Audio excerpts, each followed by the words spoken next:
Nggak ada. Ini tidak ada anjuran Nabi sholat khusus Lailatul Qadar. Karena kita juga nggak dikasih tahu kapan Lailatul Qadar. Dan Nabi nggak lakukan sholat sunnah khusus. Ya kita sholat sunnah aja tadi tuh. Sholat gampangnya lah, sholat maghrib, ba'diyah maghrib, sholat isya, ba'diyah isya, taraweh, witir, normal saja. Nanti malam kalau bangun tahajud lakukan, ya kan? Hajat mau ditambahinnya, ada sholat hajat, mau taubat. Kita sholat yang memang Nabi syariatkan. Tapi kalau sholat khusus Lailatul Qadar, toh Lailatul Qadar aja kita masih bingung malam apa. Gitu. Maka Nabi juga nggak ngajarkan ada niat khusus buat sholat sunnah Lailatul Qadar. Baik, cukup. Oke, selanjutnya ada yang mau bertanya kembali? Anak muda. Kita itikaf di masjid, kemudian pada malam itu, mungkin di jam itu orang lain pada sholat, kita tidur. Apakah kita mendapatkan pahala tidur 83 tahun tidak? Iya, tidur di masjid itu kan kalau niat itikaf masih dapat pahala itikaf. Ya saya sering katakan, lebih baik tidur di masjid daripada tidur di rumah. Lebih baik orang ngaji tidur daripada enggak ngaji enggak tidur. Karena tidurnya orang ngaji masih dapat pahala. Tapi kalau di luar kita lagi ngapain kan nggak tahu kita. Kadang-kadang godaan banyak sekali kalau di luar kan. Kalau di masjid kan orang peluang maksiat kecil. Peluang untuk melakukan maksiat itu kecil. Nah dia tidur, orang-orang pada sholat. Apakah dia dapat pahala itikafnya? Dapat pahala tidurnya? Nah dia dapat pahala itikaf. Karena ketiduran mungkin matanya ngantuk. Nah kemudian dia tidur. Lalu selama dia tidur dalam niat itikaf, maka dia juga dapat Lailatul Qadar, pahala itikaf masjid. Jadi nggak apa-apa bawa kasur, bawa bantal, boleh nggak Pak? Betul ya.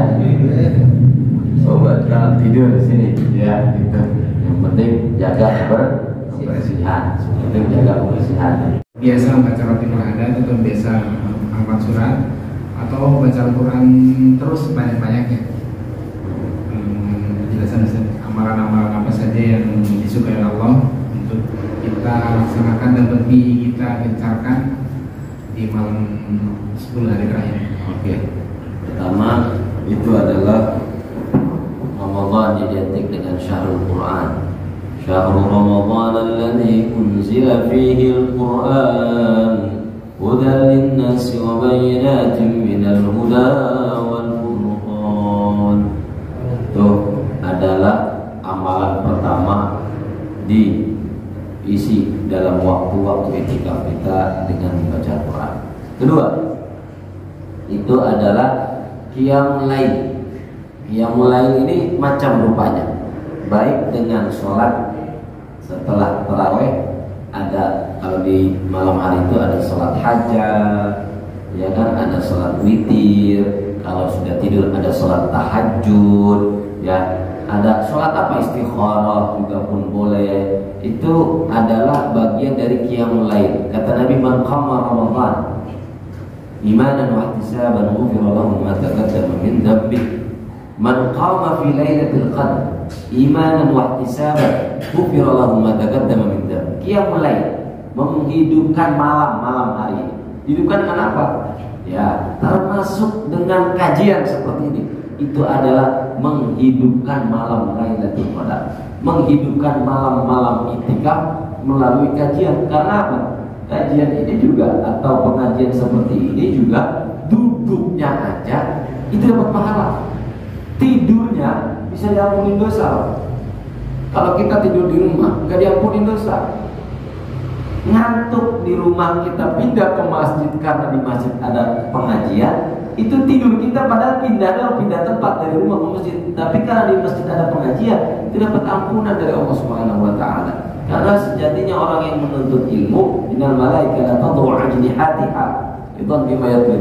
Malaikat itu meletakkan sayapnya. Ya Pak, kalau kita dari rumah tadi Bapak-bapak, abang-abang sekalian yang datang dari rumah itu ke masjid berarti lagi OTW di atas sayap malaikat. OTW di atas sayap malaikat. dan bahkan itu ikan yang ada di lautan, mereka memohonkan ampun kepada Allah bagi orang-orang yang ingin mencari ilmu. Itu ikan-ikan yang ada di lautan itu memohonkan ampun kepada Allah untuk para penuntut ilmu. Sebab Nabi juga menyuruh kita taharrau fil ashril awakhir, carilah di 10 malam terakhir, bukan di 10 yang ganjil, tapi di 10 malam terakhir. Malam 21, 22, 23, 24, 25, 26, 27, 28, 29 sampai 30 kalau memang puasanya terhitung 30 hari. Di 10 terakhir ini bisa dicari.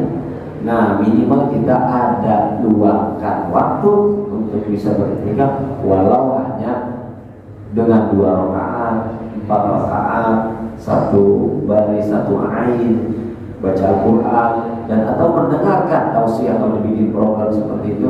Ini mana juga bagian daripada iktikaf, ikhtiar mencari Lailatul Qadar. Baik. Nah, yang ketiga, tanda Lailatul Qadar itu adalah doa mustajab.